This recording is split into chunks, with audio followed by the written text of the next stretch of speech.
Students, आज का हमारा टॉपिक है बेसिक वीव्स या बुनाई। बुनाई जो है वो वस्त्र निर्माण में, कपड़ों को बनाने में सबसे प्राचीन काल से चली आ रही और सबसे पुरानी, सबसे अधिक प्रयोग की जाने वाली प्रक्रिया होती है। बुनाई की जो प्रक्रिया होती है, इसके लिए हमें दो तरह के धागों की ज़रूरत पड़ती है। एक तो ये होते हैं लंबाई वाले धागे, इन धागों को वार्प कहते हैं। ये लेंथ वाइज लंबाई के हिसाब से होते हैं और इन धागों को हिंदी में ताना कहते हैं। ये धागे अधिक दबाव सहते हैं, इसलिए ये मजबूत होते हैं। और ये धागे जो हैं वो चौड़ाई में होते हैं क्रॉस वाइज। इन्हें क्रॉस वाइज वेफ्ट, वूफ या फिलिंग भी कहते हैं। इन धागों को वस्त्र निर्माण की प्रक्रिया में पिक्स कहा जाता है और लंबाई वाले धागों को एंड्स कहा जाता है। ये दो तरह के धागों से हम कपड़े को बुनते हैं। अभी वीविंग या बुनाई का मतलब क्या होता है? वार्प कौन सा धागे हैं जो लंबाई में हैं, उन धागों के ऊपर वेफ्ट, चौड़ाई वाले धागों को गूंथना।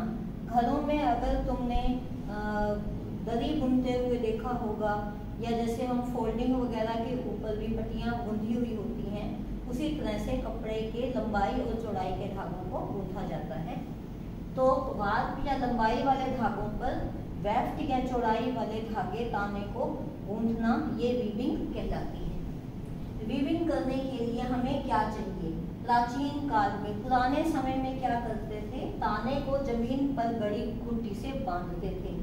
जो लंबाई वाले धागे थे उनको जमीन में गड़ी हुई खूंटियों पे बांध दिया जाता था और फिर हाथ से उसमें से बांधने का धागा निकालते थे। हाथ से बांधने के धागे का जो भी रोल या गोला बनाया हुआ है, उसको हाथ से उसके बीच में से निकालते थे। उसके बाद फिर फ्रेम का प्रचलन शुरू हो गया। फ्रेम में दो लकड़ियां तो जमीन में गड़ी होती थी और उनके ऊपर दो लकड़ियां आड़ी रखी जाती थी, चौड़ाई पे रखते थे, और उनके ऊपर बहुत सी तारें समानांतर बनी हुई होती थी। तारें मीन्स समानांतर मीन्स पैरेलल, एक दूसरे के साथ लंबाई में। अब बाने को शटल में से, इन शटल के द्वारा हाथ से नहीं निकालते थे, शटल का यूज करना शुरू किया और बाने को इसमें से लंबाई के धागों के बीच में से निकालते थे। आजकल हम करघे का प्रयोग करते हैं, जिसे लूम कहा जाता है। ये लूम हैंड वाला हो सकता है, हैंडलूम जिससे हाथ से चलता है, दूसरा पावर लूम जो बिजली से चलने वाली मशीन से चलते हैं। अब है parts of A basic loom.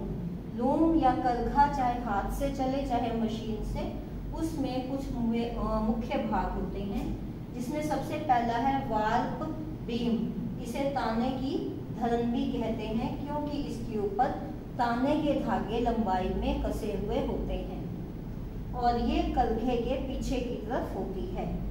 इस पर लीवर होता है जो जरूरत पड़ने पर ताने के धागे को छोड़ता है। सेकंड नंबर है हैडल्स। हैडल्स क्या होती हैं? ये धातु की बनी हुई बारीक पट्टी या तार होती है और जिसके बीच में आंख होती है। जैसे हमारी सुई में तो एक कोने में आंख होती है जिसमें से धागा निकालते हैं, इसके बीच में आंख होती है जिसमें से ताने का धागा डाला जाता है। मैं इसकी आपको दिखा देती हूँ डायग्राम। ये ऊपर वाला जो है, ऊपर वाला ये हमारा जो है ये हैडल होता है, जिसके बीच में जो ये छेद है इसमें से बाने का धागा निकलता है। अगला पॉइंट है हमारा हार्नेस। हार्नेस जो है इस तरह का होता है, बोट शेप और बीच में इसके ये फट्टी होती है जिसको कंट्रोल ये पूरा करता है। सॉरी, ये जो है हमारी शटल है। शटल के बीच में ये उसको धागे को लपेटते हैं इसके अंदर, इसके ऊपर, और इसके बीच में इसको फिट करते हैं। हैडल्स क्या होती हैं? हैडल्स हमने पढ़ लिया। उसके बाद हार्नेस जो होती हैं वो लकड़ी का फ्रेम होता है जो हैडल्स को स्थिर रखता है। बहुत सारी हैडल्स होती हैं, उनको सीधा रखना, स्टिल रखना बहुत ज़रूरी होता है और ये लकड़ी के फ्रेम के ऊपर सेट की जाती हैं। ये पूरी बुनाई को हार्नेस ही कंट्रोल करता है किसी भी करघे में कम से कम 2 और ज़्यादा से ज़्यादा 20 या उससे ज़्यादा हार्नेस भी हो सकती है। अभी मैं आपको एक करघे का डायग्राम दिखाऊंगी, उसमें 2 हार्नेस से कपड़ा बुना जाता है। शटल जो है जैसा बताया था, डायग्राम दिखाया था, बोट शेप नाव की आकृति की होती है, जिसमें लकड़ी का एक फ्रेम होता है, उसके बीच में लोहे की डंडी होती है। उस डंडी को खोलकर उसको इसमें से निकाल लेते हैं शटल में से, और उसके ऊपर फिर बाने की फिरकी को चढ़ाते हैं। बाने का धागा जो है फिर ताने के धागे के बीच में से आगे पीछे ले जाने का काम शटल करती है। उसके बाद है रीड या कंघी। रीड या कंघी इस प्रकार से होती है, ये है रीड या कंघी। रीड या कंघी जो है ये लकड़ी या लोहे से बनी होती है, और कंघी जैसा इसका फ्रेम है। कंघी के दांतों के बीच का जो भाग होता है उसको हम डेंट कहते हैं, ठीक है। और ये ताने के धागों को सुलझाने का काम करती है, ताने के धागों को अलग अलग रखती है। और बुने हुए कपड़ा, जब बुना जाता है कपड़ा, बुनने के बाद उसको ठोकना मतलब जो हमने बाने के धागे उसके ऊपर से गुजारे हैं उसको बुने हुए कपड़े की तरफ पीछे धकेलना। इसकी वजह से कपड़ा मजबूत बनता है और बनावट अच्छी रहती है। नेक्स्ट है बोबिन्स या फिरकियाँ। बोबिन या फिरकी लकड़ी या प्लास्टिक की बनी होती है, जो लंबे आकार की होती हैं, और इस पर हम बाने के धागे को लपेटते हैं। बाने के धागे को, बोबिन्स को फिर उस पर लपेटा जाता है। उसके बाद है क्लॉथ बीम। क्लॉथ बीम तैयार कपड़े की धरन होती है। ये करघे में आगे की तरफ होती है फ्रंट में, और इस पे बुना हुआ तैयार कपड़ा लपेटा जाता है। अब मैं आपको एक डायग्राम दिखा रही हूँ, जिसमें हमारे ये हमारा जो कपड़ा है, एक करघा है।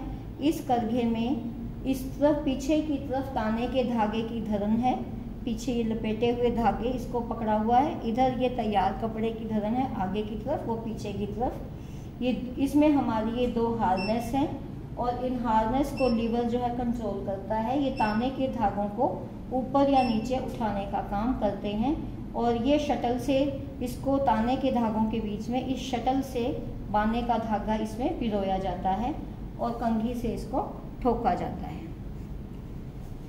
उसके बाद है स्टेप्स इन वीविंग। बुनाई प्रक्रिया के विभिन्न चरण। 4 स्टेप्स होते हैं। सबसे पहला है शेडिंग। शेडिंग में हार्नेस को दबाने से ऑल्टरनेट बार के धागे ऊपर या नीचे होते हैं। ऑल्टरनेट का मतलब पहला धागा नीचे हुआ है तो दूसरा धागा ऊपर जाएगा, तीसरा नीचे, चौथा ऊपर। इस तरह से आधे धागे नीचे रह जाते हैं, आधे एक एक छोड़कर ऊपर उठाए जाते हैं। अगर हम जो उनके बीच में से जो रास्ता बन जाता है नीचे और ऊपर के धागों के बीच में से, उसमें से हम शटल के ऊपर जिस पे बाने का धागा लगा हुआ है उस शटल को उसमें से गुजारते हैं, ठीक है। बुनाई के अनुसार जैसी हमने बुनाई करनी है उसके हिसाब से हम यह बदलाव कर सकते हैं कि ऑल्टरनेट धागा, जैसे पहले के बाद दूसरे को ऊपर उठाना है हमने वो करना है, या हम दूसरा, तीसरा, चौथा अलग अलग धागा भी उठा सकते हैं। जरूरी नहीं है कि हमेशा एक छोड़ के उठाया जाएगा, उसके बाद दूसरा भी उठा सकते हैं। हम पहले को नहीं उठाएंगे, फिर 2 छोड़ के फिर कर सकते हैं, 3 छोड़ के भी कर सकते हैं, और 4 छोड़ के भी उसको ताने के धागे को उठाकर बाने का धागा उसमें से गुजार सकते हैं। पहले ये काम हाथों से होता था, अब हार्नेस जो है इसको उठाती है और इससे बुनाई तेज हो गई है, बुनाई प्रक्रिया जल्दी हो जाती है। उसके बाद है पिकिंग।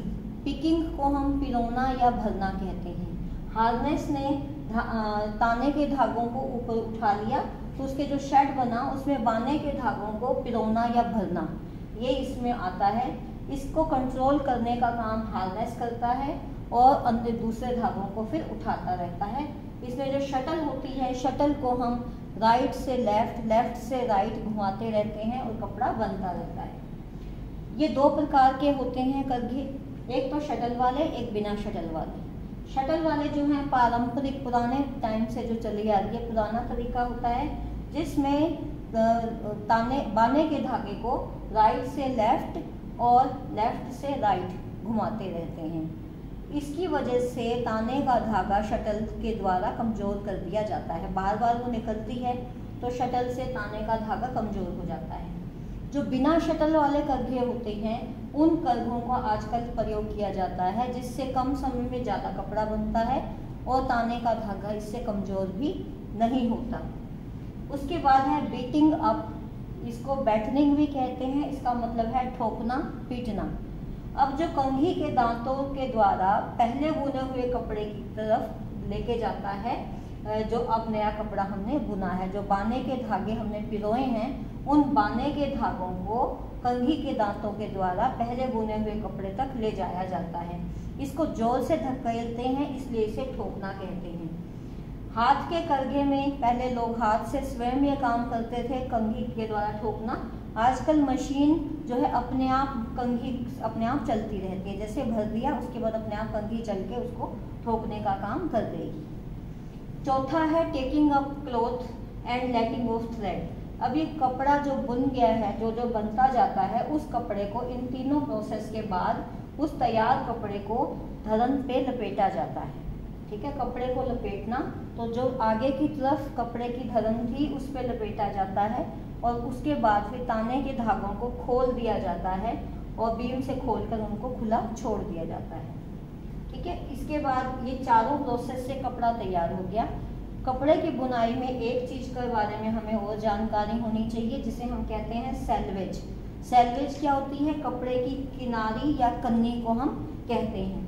इसके में क्या होता है, लंबाई वाले धागों से, जो लंबाई वाले धागे हैं वो उनको अधिक पास पास सटे हुए रखा जाता है, या ताने के भारी धागों, बाकी के धागों से ये मजबूत होते हैं।